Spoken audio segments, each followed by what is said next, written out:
Week 2 of the 2025 MLS season was filled with highs, lows, spectacular goals, and awesome tifos.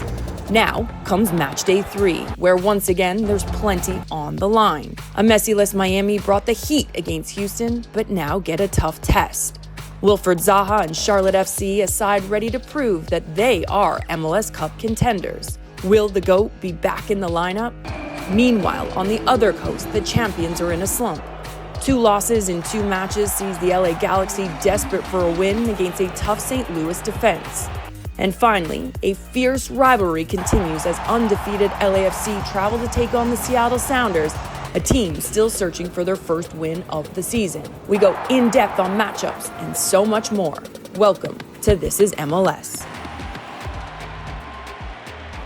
Welcome into This is MLS. I'm your host, Kaylin Kyle. Let's bring in the fellas to break it all down from Matchday 2 going into Matchday 3. Sasha Klesch and Bradley Wright Phillips.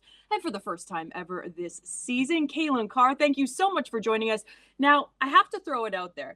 You could be the most creative man here at Major League Soccer. Any pointers for the guys to your left? Thank you, Kaylin. I appreciate that, Kaylin. Not me. I'm happy to consult any and all Instagram stories, whatever you guys need, just come through. I got you. How much do we have to pay you to hire you to do video content for us? Because we're running out of ideas here on MLS Season Pass in studio. That's a good question. I don't know. I heard you bargaining before the show started, so I feel like you drive a hard bargain, Caleb, but I'll give you a good deal. All right, amazing. Well, let's dive straight into it because Matchday 2 did not disappoint. Let's go with Inter Miami on Sunday Night Soccer. Inter Miami without Lionel Messi in the lineup did not travel to Houston. Ended up winning 4-1 though. Sergio Busquets, a brilliant performance. Luis Suarez with a goal and 3 assists. And Segovia, the player that is maybe catching Major League Soccer by surprise, a brilliant performance with a brace. So Kaylin, when looking at this side, did they do enough in the offseason to kind of fill the void when they do have to rest and rotate players? It appears so. I mean, it looked exactly like what I expected, which is scary. And to lose a player like Diego Gomez to the Premier League and then to backfield him right away, bringing in Segovia 2 goals, and then Allende, who just had an absolutely unreal strike to the back post. I mean, my former side, Houston Dynamo, did themselves no favors playing right into pressure. They look not the same team without Mikael, but credit to Miami. I mean, they've been fantastic to start the season, even without Lionel Messi, similar to the way they were last year. But this is just deadly stuff from this Inter Miami side. And now the only thing, and this isn't the best company to say it in, I'm not sure the supporter shield really matters that much for them. They may win it by accident, but I think ultimately this legacy of this side ultimately depends on what they do. Being good doesn't matter. Being good doesn't matter anymore. It's crazy. The kids today, man. What are they doing? Are they going to go beat their own record again? No, just don't win trophies. It's okay, man. It's okay. It's okay to come in second place. And a guy that doesn't want to come in second place is currently going for that Golden Boot Award. We caught up with them post-match. Talasco Segovia with a brace. Importante es para el equipo dar un golpe a la mesa esta victoria de visitantes sin Messi. Será muy importante porque también Leo nos da mucho, pero también para que vean lo que estamos aportando cuando no está Leo. Leo es nuestra pieza fundamental, pero cuando no está también somos muy importantes todos. Bradley, currently 3 goals in just 2 matches. What is the future of this young kid here in Major League Soccer? Yeah, very high ceiling, and it's 3 goals in just under 2 games. He didn't start the first one. A brilliant player. Listen, I didn't know that much about Segovia. I will not lie to you until he's come, and he's very impressive. The biggest plus for Inter Miami with Segovia is, yes, apart from, we've seen the goals he can score, huge talent on the ball. I didn't realize he could play as many positions as he does. You're looking at a team that's, getting older with Messi, Suarez, Busquets, Alba. 3 of those places he can take if any one of them go down injured. So I think that's the biggest plus, apart from his huge talent. Wonderful player to watch and a great finisher. Caitlin, Inter Miami. Oh, sorry. Go on, Sash. I just want to mention Segovia is a fantastic player. Brad has said it. Him and Allende, the 2 newcomers, they're going to get all the plaudits for this Inter Miami team.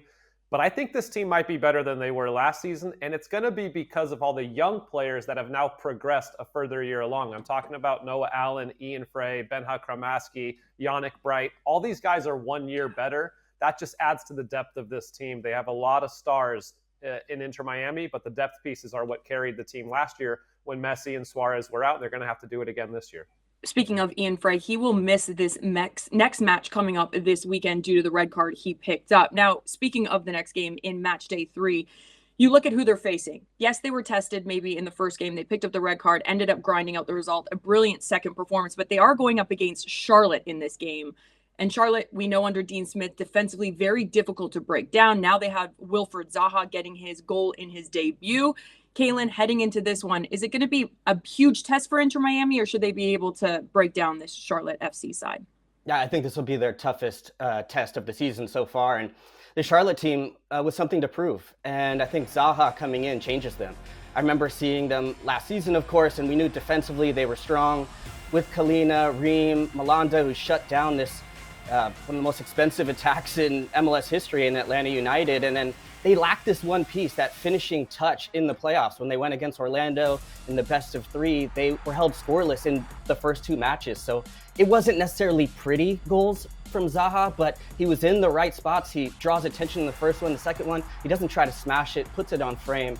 And that's the piece that I think as he grows with confidence can make the difference for Charlotte to take them up a notch. This game was the perfect example of what Zaha was brought here to do. Charlotte, we all know, they're a very tough team to play against, but they needed a game changer, a difference maker. And Zaha showed that in a game he didn't play too well in. This is what he's going to be all season. Did he do enough for you? Because you were the one that said he was jet-lagged a little bit. B. No, I played against Zaha. I watched him all throughout his Premier League years. He was nowhere near his best. I think if he can have that kind of performance on a day where I'd say he was at 50%, we've got a lot more to come from Wilfried Zaha. We didn't even see him dicing up players, running at players too much and just causing havoc down the wing. So a lot more to come from Zaha. Sasha, I have Charlotte currently probably maybe finishing in that top 5. Do you see them top 5 or just maybe sneaking into the playoffs this season? I've got Charlotte as the second best team in the East, and I don't think we've seen the best of them yet. And they come out with a point in Seattle, which is a very good place to go and get a point, and a good win at home against one of their rivals. They remind me a lot of LAFC right now, and what I mean by that is they're not flashy or exciting. They're not beautiful on the ball, but they're so solid defensively, and now they have difference makers in attack. Solid through the midfield, tough to break down, a very good goalkeeper. That's a recipe for success as you head towards the playoffs. And like Bradley said, that was not Zaha anywhere near his best. He is a match winner when he will be at his best. You tell no lies except one. They're not second best in the East. I can't be writing off Columbus and Philly, you know. Columbus got smashed in the CONCACAF Champions Cup by LAFC. Champions Cup, we're talking about MLS. Oh, okay. Different competition, but same team. We're talking about MLS, though. Second best in the East. Bold statement. I like it. Long season, man. Yeah, I don't even have them in that top 4 or 5, actually. I think they're just in the tier below. Kaylin, behave. Behave. I think Columbus is going to be there. Cincinnati is going to sort themselves out when they get Miazga back as well. Philadelphia, the way they're climbing, and then you have to have Inter Miami. All right, don't mind it. Let's jump over to the West because really interesting what's going on over there. Currently, LA Galaxy taking on St. Louis this coming weekend on match day 3. LA Galaxy coming off another loss, 2-1 versus the Vancouver Whitecaps. They do play midweek in the CONCACAF Champions Cup. And meanwhile, St. Louis coming off back-to-back 0-0 performances. Now, we touched on it last week on This Is MLS, Sasha, of LA Galaxy. Should we be ringing alarm bells? We were kind of like, it's weekend 1. But now, could we be ringing the alarm bells over there? I'm slightly dinging the alarm bells now for the LA Galaxy, and mostly because of the injuries that are starting to pile up for this team. A lot of quality is falling off with the injuries that are happening. Garces has got a little injury, Yamane. Now we see Sanabria go down. I think he's got a fractured collarbone. He's going to be out for a while. And of course, Joseph Paintsil, the one player who can actually stretch the field and open things up for all the guys that play underneath. But the biggest one that's missing is a guy that isn't even injured. He's healthy. It's Marco Royce. We just haven't seen anything from him yet. And he's the one who has to step up. This is why he was brought in, to be that added piece. Listen, we all know that Ricky Puig is their most valuable player, and he's out at least until the summer. But I think we're realizing now he's even more valuable than we thought, because he's the heartbeat of everything that the LA Galaxy did last season. And without him, they look lost. They don't have their same way of playing. The newcomers haven't really gelled yet to understand what Greg Vanney is doing, and I don't know if they have a plan B or a way to play differently than they're used to doing. So yeah, should they have a plan B though, Sash? We know Greg Vanney. He loves playing in that 4-3-3, but we saw without Peck and Payne still the year before until they were brought in and really found themselves wide areas to play how he loves to play. Do you maybe go a little bit more route one and find Peck? Listen, every team should have a plan B, because when your first assets are not working out, the way you want to play is not working, you have to have something to fall back on. I'd love to see them play a little bit on the counter to give a little bit more space for Peck to run into. Now, Brad, for you, former winners mindset, is there a little bit of heavy pressure coming up? They are the 2024 MLS Cup champs. Yes, that's where the problems come. That's why we're thinking, what's going on with the Galaxy? Listen, I wouldn't say an alarm bell. I would say that snooze button. You have time. You can change this if you want. It's like a snooze button. But listen, I don't think the worry is in the performances. I don't think the worry is in the results as so. Like, they've lost 2 games, but I think it's more in the performance. I'm not seeing a dangerous LA Galaxy. They just don't look scary. They obviously got injuries, and that's where you can have a little worry about them, but they'll be okay. I'd be concerned in the short term, and specifically because of the pieces that are missing. The hangover is one thing, but no offseason gives you very little room to play with. The pieces they're missing, they're changed the game model. With Puig had the most touches on the ball in the league, so you can't play out through him and break pressure, and then you have no speed in the attack. You don't have Painsil coming in to be able to stretch the field and sit and counter the way Sasha sort of suggested. And then you lost Joveljic as well as sort of that deadly option up top. Royce and Fagundes, both underneath guys, so they don't have that stretch that they used to have in the past to be able to open things up. Even when Ricky was here and they didn't have those stretch options, teams were able to condense the field against him. So it's a tough question for Greg Vanney to figure out right now with not a lot of pieces to play with. So they're going up against St. Louis, a team that has had back-to-back 0-0 performances, 2 clean sheets in the first 2 games of the season. How do they break them down, Kalen? I think it's going to be difficult. I like St. Louis to be able to frustrate them. And I think a part of that is when you win MLS Cup and you start the season, the expectations, they start to mount. And St. Louis doesn't really have a problem sitting back. Obviously, they're 0-0 defensively. They're going up against the champs. So I'd expect this to be another frustrating day for the Galaxy. It's going to be a really interesting matchup this coming Sunday. It's Sunday Night Soccer. We are back in action for Match 3 as the LA Galaxy welcome St. Louis. St. Louis coming off of back-to-back draws. Well, meanwhile, the LA Galaxy looking for their first win of the season in regular play. Our coverage beginning at 6 p.m. Eastern for our pre-show, followed by halftime, and then wrapping up the night is MLS Wrap-Up with our own Kevin Egan. Now let's stick in the West, because this is also another really interesting matchup. The Seattle Sounders taking on LAFC, another huge game that we need to take a look at. Both of these teams, though, very familiar with one another. Going back to 2024, they met 5 times. So going through that, they met twice in the regular season. Then they met in the conference semifinals, the Leagues Cup quarterfinals, and the U.S. Open Cup semifinals. Looking at this matchup and looking at the history, Sasha, heading into this one, who has the edge? I'm going to give the edge to LAFC ever so slightly, just by a hair, and it's because of the way they've started the season. Listen, they opened with the CONCACAF Champions Cup game against Colorado and lost 2-1 on the road. Since then, they've played 4 games and haven't given up a goal. So they are really relying on their defense this season, and they are really, really solid at the back, led by Aaron Long and Hugo Lloris. They had a great performance on Tuesday night in the CONCACAF Champions Cup against Columbus, winning 3-0 at home. Denny Bouanga scored 2 very good goals that were very Denny Bouanga-like. That's exactly what all LAFC fans will be wanting to see. I think there will be some rotation because Seattle will play Wednesday night in the CONCACAF Champions Cup as well, so both teams might rotate a little bit.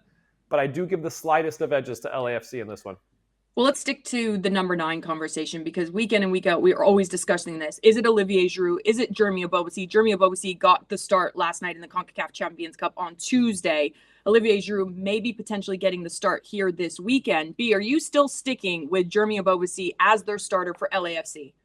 Yeah, for now, I think as a striker, you need to know that you're going to get a good run of games to perform well.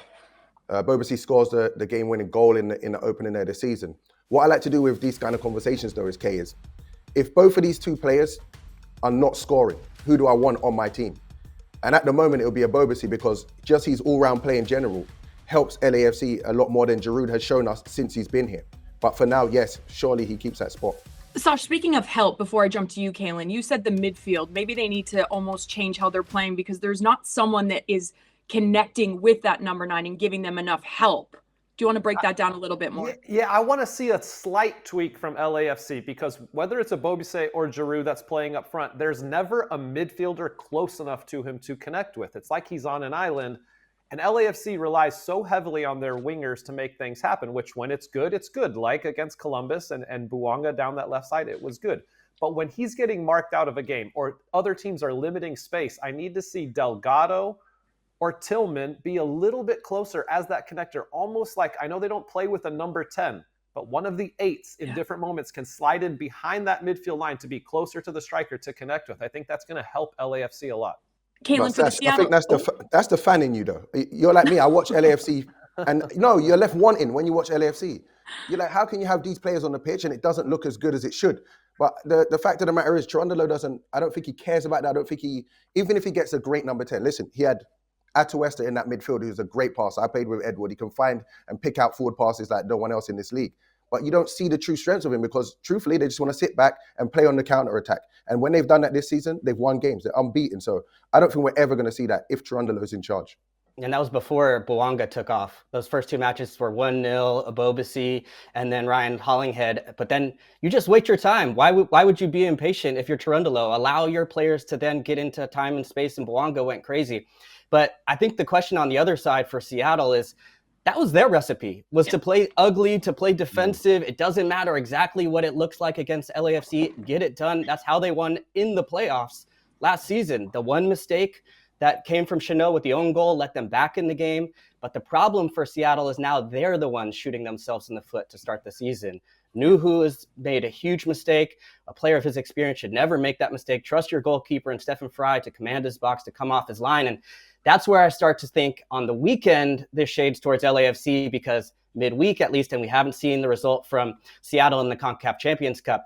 LAFC, Buanga rounding into form, breakthrough performance in that game. That looks scary. Could be the best own goal of the season. I'm going to make up a new vote by the end of the season here in Major League Soccer. Now, there's a lot of interesting matchups heading into match day 3. So, Kaylin, sticking with you, which one is getting you excited to really break down and watch?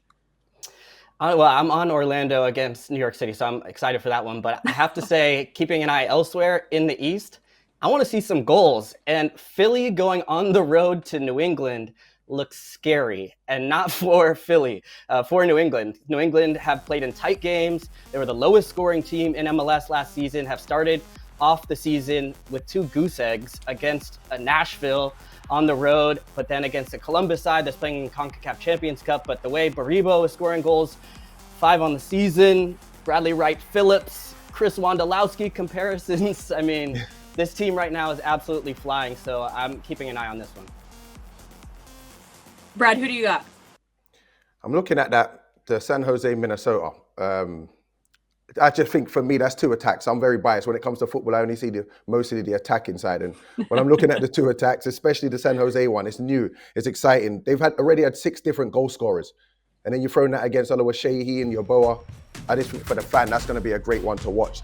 San Jose Earthquakes, I'm still not sure what to make of them. But I do know that anytime you're playing them, you're going to have to defend very well. And you're going to have to win by multiple goals to beat them. Why do you say that, Brad? You're not sure of them. They've gotten back-to-back wins on the road, 6 different goal scorers. You're finally getting your goal scorers last game with Joseph Martinez putting the ball to the back of the net. Because I want to see them against a stubborn defense like a Seattle or a LAFC. I want to see that kind of game. I want to see them win that maybe 1-0. And then I can be like, okay, this is a team we're talking about in the playoffs maybe later in the season. You're a tough man. Brad's excited about the Minnesota attack that scored 1 That's goal off a long throw. You know what they're capable of. You know what they're capable of. Don't do that. Don't do that. What the potential? You forgot last season. You forgot last season. But that's last season, Brad. Okay, well I still like those players. Leave me alone. Sash, who do you have? Atlanta Red Bulls, I think, is a good matchup of 2 playoff teams in the East. Neither team, I think, has really hit their stride yet or figured things out exactly how they want to play an attack, but are both very exciting and have very big potential. I believe that the ceiling is higher for Atlanta United and the floor is higher for the Red Bulls. So which team can click in attack, which team can control the game a little bit better through the midfield is going to go a long way. And I expect the Bens to be rocking again. This is a little bit of a rivalry that goes back to the very first game in Atlanta United's history against the New York Red Bulls. And I'm excited for this one. Brad, anything to say about his matchup? Or are you just going to leave it? I like that matchup. And you You're bother too talking about Red Bull, nice. Sash. We've left that team. You don't always have to be about Red Bull, Sash. That's a first. And he's lost for words. Okay, let's take a look at Matchday 3 schedule because there is some mouth-watering clashes. The Columbus Crew coming off a midweek loss, taking on the Houston Dynamo, Seattle, LAFC, Atlanta, the New York Red Bulls, Austin, and Colorado. Maybe someone should have that one circled. Hopefully, Brandon Vasquez can start stepping up for Austin. And then looking at the Sunday night soccer, you have Inter Miami taking on Charlotte. Questions, will Lionel Messi be back in the lineup as they return home? The LA Galaxy taking on St. Louis in our highlight fixture matchup. Going from teams, you guys aren't that young anymore, right? You guys are all retired. You're all stuck working with me. So I want to go back to some youngsters playing currently here in Major League Soccer. Who has impressed up the most? I'm going to start first because this kid has been truly impressive. Jacob Morel, 20-year-old DC United player. The bicycle kick, chef's kiss. Unbelievable. He started the first game, came off the bench in the second game. How difficult is this, Brad? Like, have you ever scored one of these bangers in your career? I've scored some Bradsicles, but not from that far out. I've got to be maybe 6 or 7 yards out. But listen, you know what I like about this? Yeah, Bradsicles. YouTube them, look them up. You know what it is though about this? The ball, when it hits Morel, is like low. So he understands that he can't really go all in with the technique. That's what makes it amazing for me. If he really extends, it doesn't look like that at the end. He understood what he had to do in that moment. That's a great finish. And we've seen him do that before. We have seen him do that before. Let's take a look at the MLS College Showcase back in 2023 because it was almost a copy and a paste. This isn't anything new for him.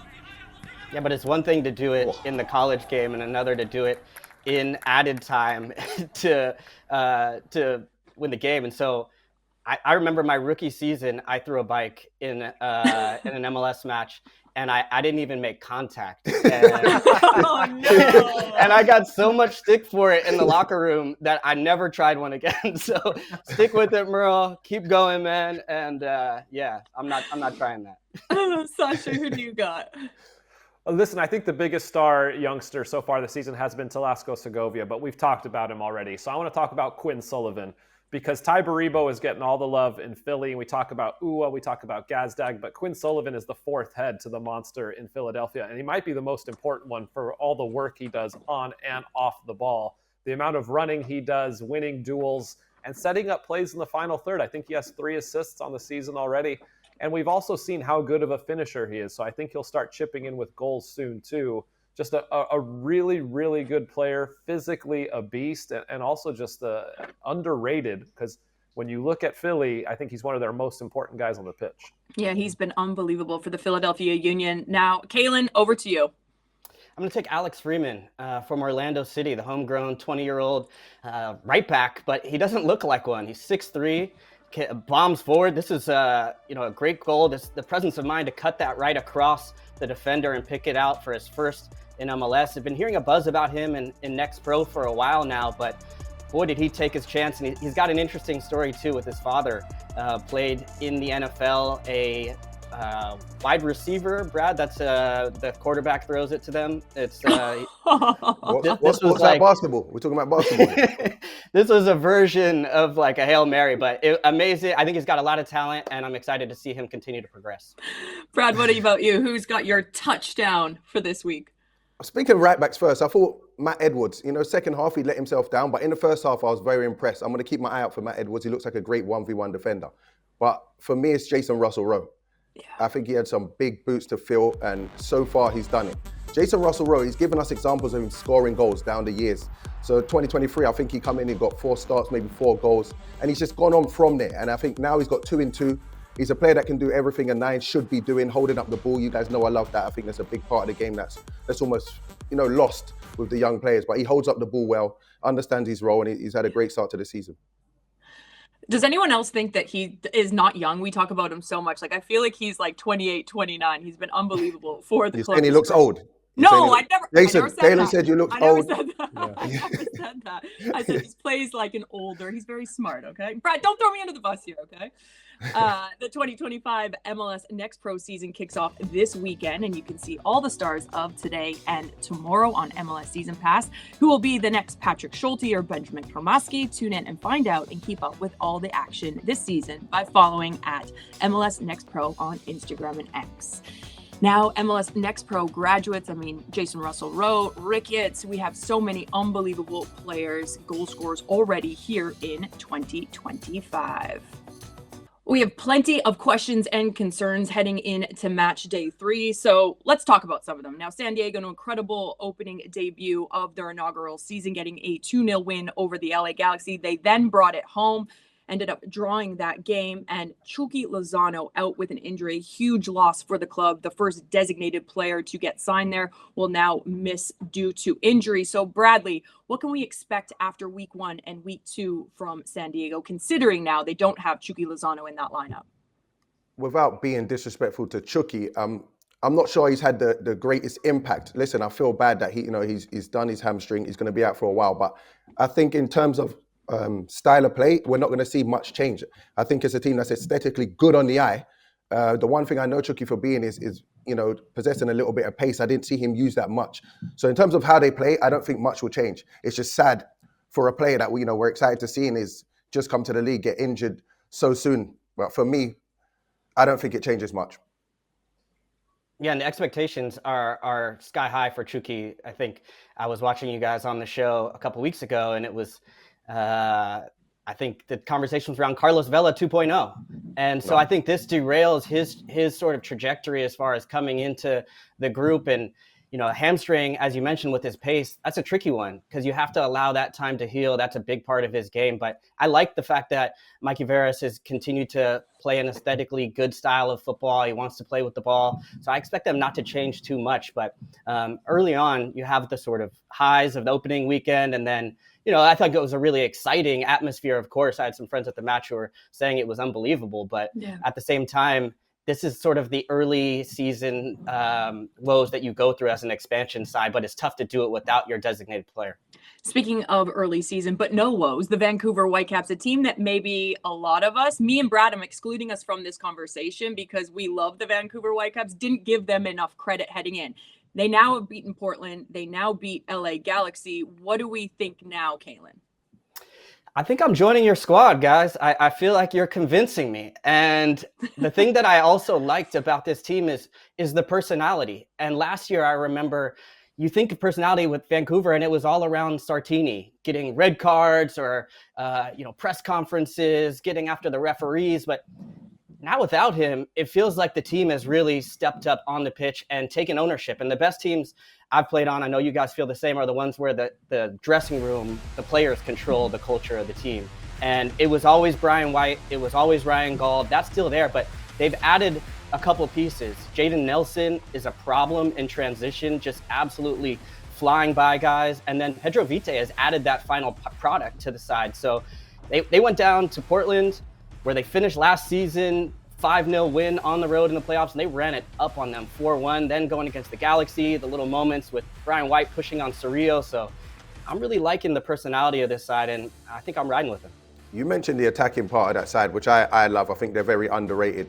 Even when I look at Sasha's face during this show, it looks like he just got something negative to say. But I want to highlight the two centre midfielders in Sebastian Berhalter and Cubas. I think they're very, very good, especially this season. Just staying in that spot so the rest of the players can attack and go and enjoy themselves, and they're just holding down that fort, protecting that back four, and both can play, breaking lines. Very good team to watch. I just worry, they got a good start in 11, but if they get an injury, then there might be a little worry. All right, Sash, give it to us. Here we go, Sash, your rebuttal. Are you guys done drinking the Vancouver Kool-Aid? Because I like to talk about contenders, okay? And do you guys think that Vancouver is an actual contender in the West when your starting center backs are Ranko Veselinovic and Tristan Blackman? Tristan Blackman's a good player. Yes, they're contenders in the West. That's it. You guys are.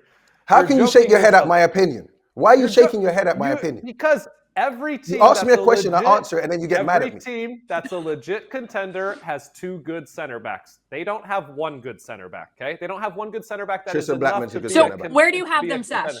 Sash, where do you have them then in the West? They could end up being 3rd or 4th in the West, no problem. They have a very good team, and I agree with everything that So that's a home playoff Caitlin position, said. though. That's That is a contending to me. contender. That's not, home playoff position for sure. They could do that. Can they actually beat LAFC or Seattle in the playoffs? I don't think so. Not with Why that do you hate back them, line. Sash? Tell us that. Let's change. Kay, let me take over a sec. Why Yeah, do you go hate on. them? I like contenders, Brad. You know what, B? I'm going to get us some tickets to a Vancouver game. I'm going to take you up to Vancouver, my old stomping grounds. We're going to turn Sasha into a believer. Kaylin Carr, you Let's can come. do You it. can video I'm everyone. on. You can Kay put together yeah. a video. Yeah. Facts. All right, another team that maybe, are they pretenders? Are they contenders? FC Dallas, a win and then coming off a 3-3 draw.